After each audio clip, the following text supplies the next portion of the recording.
to talk about pattern. Loose and sketchy, delicious, abstract pattern in our art journals. This is a practice that I find incredibly soothing and meditative, and I come back to again and again, and I'm excited to share it with you all today. It is accessible to any skill level, and it's a great way to relax and unwind at the end of a day.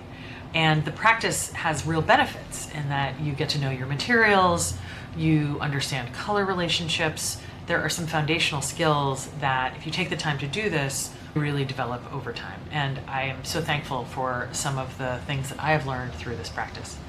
So for those days when you just want to create something and you're not quite sure, you feel a little bit stuck, I highly recommend doing one of the exercises that I'm going to go through later in this video. You can take 10 minutes for this kind of thing, or you can take an hour or longer, and it really is just so incredibly flexible. In this video, I will be reviewing some of my most favorite spreads from previous sketchbooks that incorporate pattern in different ways, whether it's an embellishment or the main course. And I will be sharing a couple of time-lapse videos of a super simple watercolor exercise that I think adds vibrancy and life to any art journal and is a wonderful companion to some thoughtful journaling and writing. By the way, I've decided to start to put some of my journaling prompts, like the writing prompts, in the post section of my YouTube channel. So if you go there, you'll see a couple. I just have a handful there already, but my plan is to do 2 a week. So as you're creating art and building these spreads, if you need some kind of a prompt, if you want to do something a little more structured than just kind of what's happening to you today, take a look. I hope there's something of value there. It's worth checking out. And by the way, if you do use some of those prompts, please let me know. I will do more if people like them, but I think they're good exercises for this kind of experience. So as always, thank you for watching. Let me know if you have any questions in the comments. Please don't forget to subscribe. As always, let's get into the sketchbooks. Thanks. From some of these, this is one that I had worked on over the course of several weeks, and it is a good way to use up some paint. This is actually acrylic and acrylic gouache. So sometimes when I have mixed up a little too much paint, I will use some of it to create patterns like this, and I love the way this one turned out.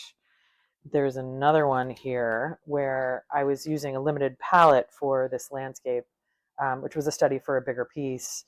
And I ended up thinking I didn't want to do another thumbnail, so I did a pattern in the same limited palette, which I actually ended up liking a lot as well. Then this one, this might have been in my first video. Again, I got some new paints and I decided to make a repetitive pattern. I often will go back to these repetitive patterns because I find them to be super meditative, but you will find your style and what you like the most. And these as well. Again, I was playing with different color combinations. And then finally, let's see. These pages are interesting because they are, again, me playing with different materials using paints that I already had to create some interesting texture and color in some of my sketchbooks. Here's another take. This one is watercolor with a white gel pen. This is mostly watercolor, maybe a tiny bit of gouache.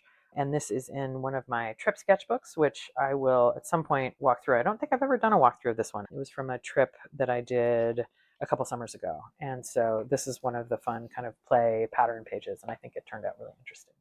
So now for today's time lapse, we're going to walk through this and this. These were just some organic shapes that I really liked. I like the way the watercolor seeps into itself, creating some interesting textures and color combinations. I like this one because of the simplicity of using just a monochrome experience to create an overarching shape or composition. Now, when I go back in and write, I'll probably end up writing here or here, which will give this kind of a finished feel. But I could also leave it just as it is because I like the space in this painting. And one of the things that I like is maintaining some negative space. And I think that gives a design room to breathe. But there's a trick to it. You have to figure out what you like. I tend to be a maximalist, hence some of the previous things I just showed you. But this, I am liking the simplicity of the sketch. So that's that.